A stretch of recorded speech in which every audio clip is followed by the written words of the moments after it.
Hello, ladies and gentlemen. It's a wonderful evening, and the gentleman seated right next to me needs no formal introduction. What if I told you your role model, your business leader, your favorite show host, and your favorite actor is all the same person? Sir, it's an immense pleasure as PIM Group A3 to have you with us.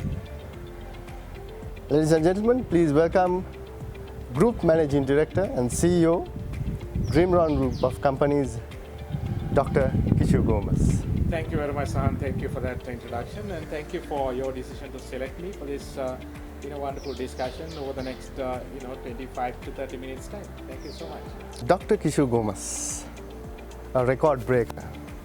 May it be hurdles, may it be business awards. So let us see where this all began. Doctor, please give us a little brief of your childhood and your educational background.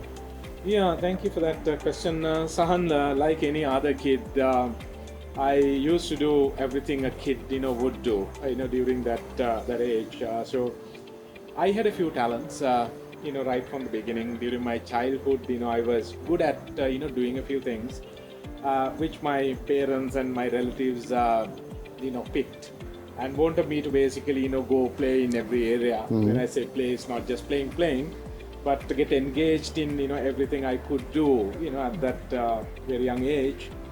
And I started winning, and I then realized that winning is all about living.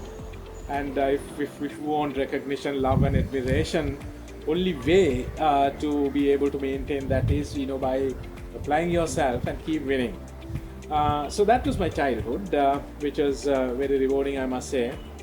I had a lot of attraction and attention for being the kid I was. Was it an easy one? No, it wasn't an easy one at all. I had to really work hard to become the person I had become. But with what I realized at that very young age, where, as I said just a while ago, winning creates the right path for you. Winning basically gives you the life you're looking for. I kept on working hard to become the person I have become today. A winner. So doctor, we've seen your views on the modern education system, which you mentioned that it's not competitive enough. It doesn't meet the demands of the global market, and it's tough to be marketed. It's quite ironical that you came up in a much rugged condition than what we experience today. So could you please share some signpostings that you recognized during your school days that you will be transformed into the leader that you are today? Right. During my school days itself, I realized that to be a winner, you got to be a competitor. Both in sports and education and everything else I did, I realized that. So then I just wanted to see as to how you become competitive, right? In education, of course, there are things that you've got to do to be a winner in education. In sports, again, you've got to have your strategy right. You've got to train yourself. You've got to keep working on the muscle strength you have, the technique you have, and things like this. That's how you be competitive in sports. Be it art, again, there are things that you've got to do. So you mentioned about education, as to only with education you can't explore the world and you can't be a winner. Yes, that's something I keep advocating to the younger generation in Sri Lanka, which is true with my global exposure. What I've realized is that education only can't take you far enough. Education coupled with skills and the right mindset and right application, can certainly create the right path for you. So in terms of education is what? Finally, with education in the modern world, which is so competitive, you should be able to create commercial value, using education. So for you to be able to apply your knowledge, you got to keep developing, your skills. So that's Sure. what I have done right throughout to become the person I have become. The best example is I myself, in Sri Lanka, where when I created an Asian record, as the media said, it's not my claim. When I became the youngest Asian to head a truly multinational organization, I only had my first degree, right? So the organization I've been working for 22 years is 1.5 times bigger than the size of the Sri Lankan economy, right? It's a Absolutely. huge, organization. So obviously, when there is a country head position that falls vacant, everyone in the world, keeps applying, right? So I had to basically fight, with those who had 7 graduate, postgraduate, and higher level of degrees. So what made the difference for me? Why did it come to me? Is because I had greater skills than anyone else had. I had good enough education with the first degree I had, but more than that, I had by then developed the skill to be able to apply that knowledge to keep creating commercial value, and that obviously gave me the position. And then obviously I started performing from year one, and that basically made me the man who you see today. So quite pleased with it, not because I achieved it. I'm happy that as a Sri Lankan I was able to basically prove that point, and now I want the younger generation, people like you, to follow my path, so that Sri Lanka can be a much better place than what it is today. Absolutely. True mentoring coming out of a true leader. So, Doctor, do you think mentoring or coaching Sri Lankan business leaders will do enough? What we believe as Group A3 is that creating new knowledge, search for your own knowledge is also important. So, as a corporate leader, what keeps you motivated, or what is the topmost factor that motivates you, which keeps you running, which keeps you leading and not retiring? I'm not challenging your age here, but you definitely can claim a more comfortable life. But what keeps you running? Okay, so I did tell you that during my childhood, I had attention and respect coming my way, and I did tell you that I realized that was all about living that happy and satisfactory life. So when it comes to corporate life, once you become somebody, when people basically recognize you as a winner, and you start enjoying that feeling of success, for you to be able to stay there, keep adding on to it, you got to tap into the innate capacity you have, keep expanding your horizons, and keep elevating your performance. Otherwise, you won't be able to maintain that admiration and respect which you love, right? Which you're very, very passionate about. Absolutely. It is that feeling of success that kept me going this far. Now today, what happens if I retire? People will remember me for some time, maybe for the next 2 years or 3 years. My name will keep coming back, but not as frequent as now, at a lower frequency, and then after some time it will die down. Somewhere the name will be written, but will that give me the life I have today? No, that wouldn't give me the life I have today.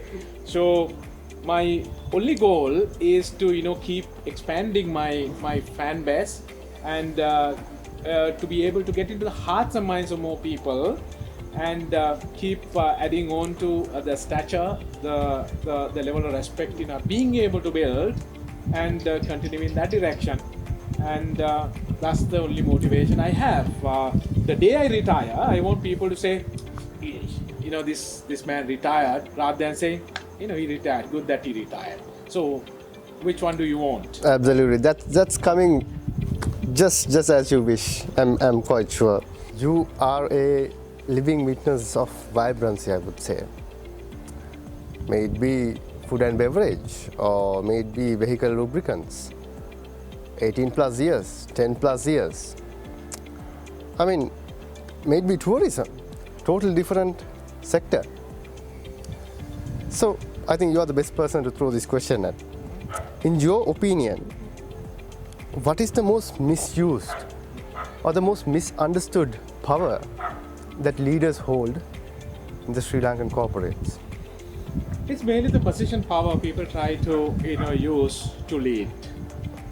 When a leader doesn't have what it takes to be a real leader, most Sri Lankan leaders try to use the position power, telling his followers or her followers, I'm so and so, so therefore you got to listen to me. Don't question my abilities, my knowledge, my competency, my capabilities. I'm the leader, so please listen to me. And that is the most misused, leadership style or thing in Sri Lanka. Be it politics, be it business, be it any other field or discipline. I see that happening every now and then. There is a notion that seniors have to be respected. If somebody is 5 years elder to you, you got to respect that individual. And notion of respecting elders is not a bad thing, and it should be there right around the world.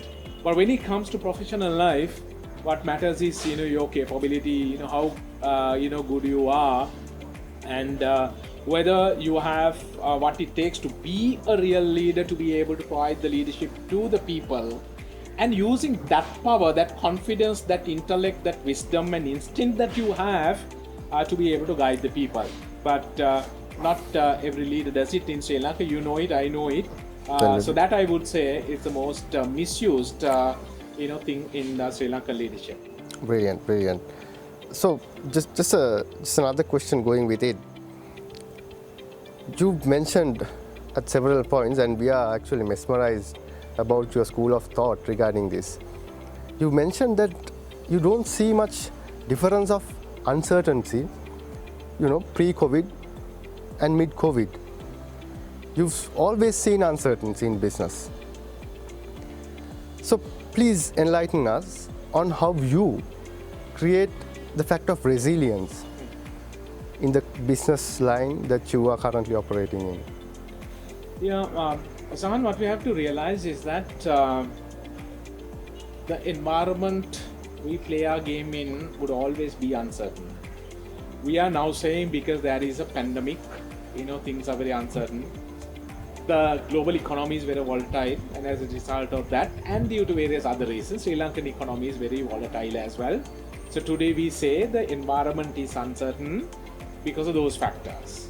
But you tell me, if we have ever had a certain environment to play our game in, you tell me, have we ever had a certain environment? We've never had.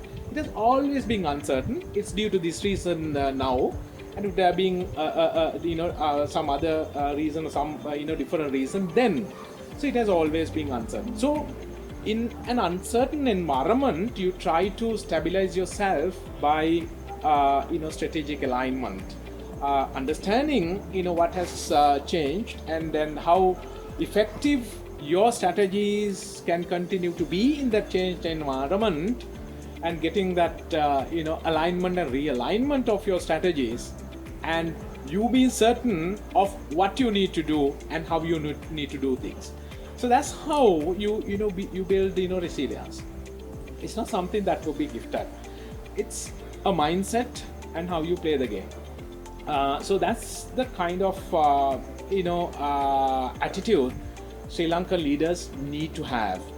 Don't ever expect a better tomorrow. Don't expect a certain environment. Those would certainly be dreams. If one is saying that today's environment is tough, I can tell such people that tomorrow will be even harder, right? So it's how you read, how you play your game to keep producing the results you are expected to produce as a leader. And with that, certainly we can be successful professionals, and that can lead to a better tomorrow for all Sri Lankans. It's interesting as it gets, Doctor. With your schools of thought, you may up until now, I'm sure that you've made a lot of connections, you have a great network which operates during good times, during bad times. But what if I ask you, how far would you entertain your network? How far would you entertain your network in aligning your business strategies in any business that you operate in? So you operate a certain business and you have a network, but what is the extent that you would allow that network to influence your strategy? Well, networking as a leader is of paramount importance, and if you're not, doing your networking right and draw strengths out of it, you're not doing, justice, being a leader. So I wouldn't, draw the line, between your personal networking and business networking. You have one life within which you have to live your life and you have to, spend your work life. Absolutely. So it's just one life, and you have personal networking, you have official networking. I would, combine both to, live one life within which to be able to, enjoy your life while continuing to, perform in the best possible manner. So use all the strengths you have to be able to continue to be a winner. Sometimes our personal networking can, help, your business. So it all depends on, your choice, where and where, you would want to spend your time, in building relationships and forging ahead to benefit out of it. So to me, if you expected answer within which you thought I can draw a line or you can draw a line, I would say no. It's not a situation where you can draw a line and say this is that. It's all in one, and you basically balance the two. And there is this notion where work-life balance is a must. And my philosophy there is, don't ever try to balance the two. Integrate the two. Have one life, enjoy both. Ladies and gentlemen, this is a true leader speaking right in front of you. Just truly amazing. So, Doctor, let's talk the current context. Given the technology, coming through, the advancements day in, day out, what do you think as a Sri Lankan, as a CEO, what do you think the correct approach is to the current industry that you operate in terms of technology and moving forward? Technology in today's context is a must if you want to be productive and efficient, in terms of producing a service you're marketing or a product you're marketing. So technology plays a key role, at that level. That's to be able to, achieve the right level of efficiency, to be able to reduce the cost of product, and to keep the cost escalation at the minimum possible level. But when it comes to the front end, in terms of marketing, obviously we live in a digital world where face-to-face is getting limited due to the pandemic and for various other reasons, the changing consumer behaviors, all of that. So the technology there plays a key role as well. We've seen a major transition from traditional way to technology platforms in terms of consumer response. So that's something that will keep evolving, and there will be a time where there will not be human touch at all to make a final purchasing decision. Unless otherwise there is a customer complaint where you as the marketeer or as the manufacturer, you have to go in front of the customer. Everything else will be done online or using all the digital mediums we have access to. So embracing technology evolutions is certainly a must. Is it only limited to the large organizations that depends on technology? No, it is something that's relevant even to a vegetable vendor. We if you can recall what happened, when the first COVID wave struck Sri Lanka, very ordinary vendors, those who were selling vegetables in the markets, came up with online deliveries. And the first delivery I, got to this location that we're doing the interview at came from a very ordinary guy who, used to work in the Nara Hempitakola.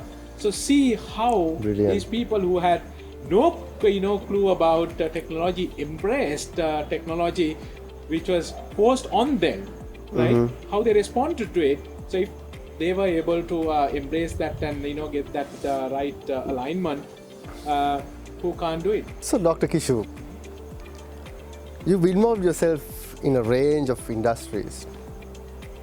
This is quite a tricky one, I would say. Do you actually believe, or do you think that a single leadership style applied across all such industries, all such companies as a leader in the Sri Lankan context, will it fit? Plus, the work ethic, the leadership style and work ethic, both combined together, do you actually think it could be applied across all industries as a person? Okay, so number one is that I don't believe in a leader having one style and that leader being able to apply that style across all industries, all situations, across all people to be able to deliver results. It doesn't happen because every situation is different, every individual is different, and you will see a phenomenon where same individual behaves differently at different times. Response to you as a leader being different is not the same, never the same.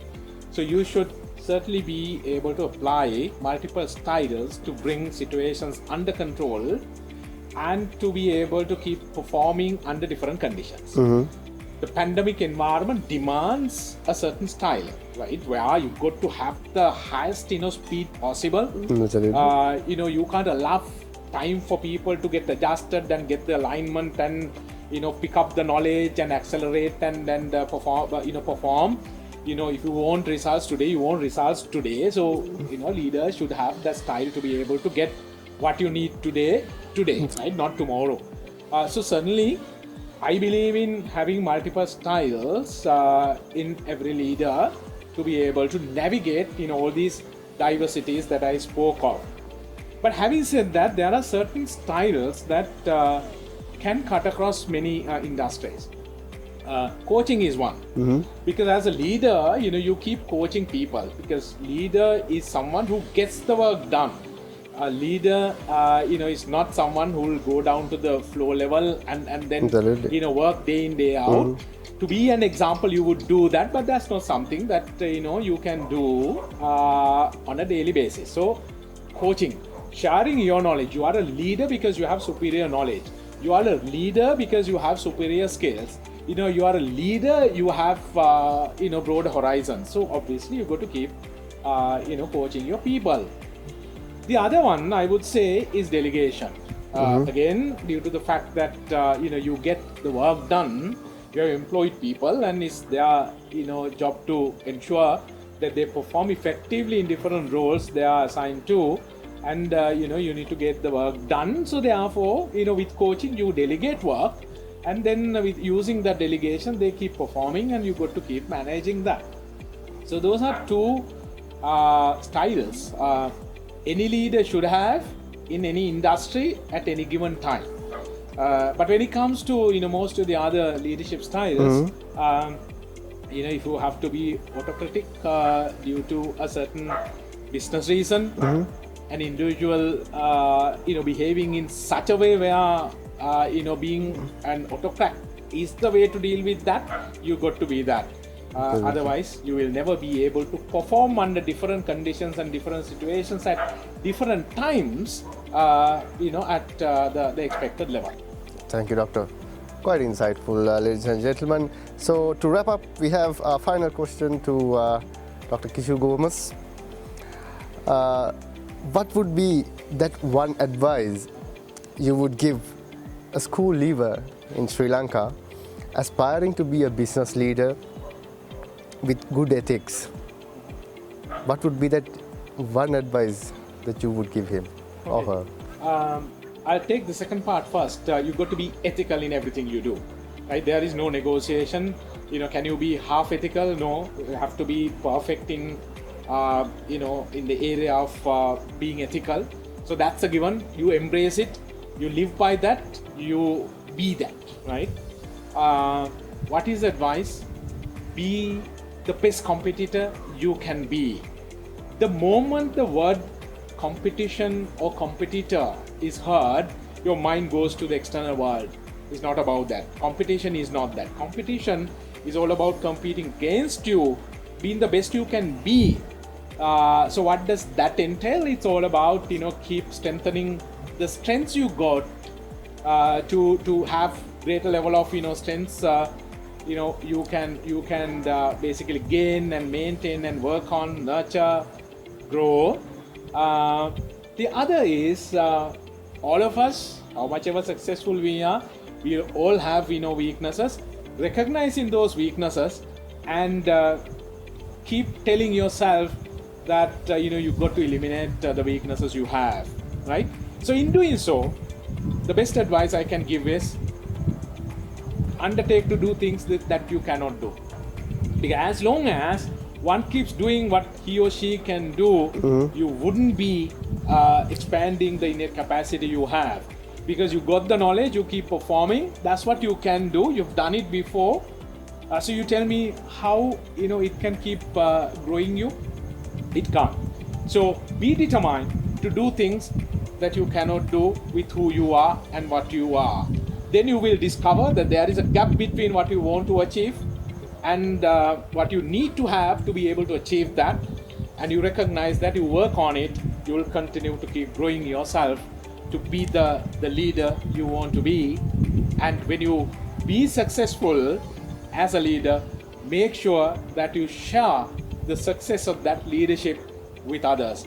Benefits of being a successful leader is not something that you should consume on your own. It is something to be distributed, and that's true leadership, and that's what Sri Lanka needs. And I tell your batch and everyone else, please become that leader, and then collectively we can come together and create a beautiful country for 21.5 million people to live the quality of life they deserve. Ladies and gentlemen, that's one and only Dr. Kishu Gomes. Sir, thank you for your kindness and hospitality. I think you have proven to be the leader that the world sees and has recognized you for. We've experienced it right from the inquiry stage that has developed to this up until this conversation. So once again, thank you so much for your hospitality and for having us and sharing your insights and knowledge, which as Group A3 we truly admire and will have in our minds at all times. Thank you so much, Doctor. Yeah, thank you so much for selecting me for this wonderful leadership discussion. I've done so many leadership discussions in the past for various universities and for various institutions. I must be honest in saying that this is one of the best I've ever done, and I saw the team coming together, coming up with a beautiful plan and flawlessly executing it under the guidance of Niran. Niran is the one who got connected with me together with his 7 members. You did a wonderful job, and I see your desire as a team to be leaders, and I wish you best of luck in that direction, and all Sri Lankans would be looking up to excellence in leadership from this team to create that beautiful country for all of us to live in harmony and happily with the right peace of mind. Thank you very much. Wishing you all a better tomorrow. But better tomorrow is not something that will be gifted to you. Better tomorrow is something that you've got to create. So let's come together and create that future for all of us.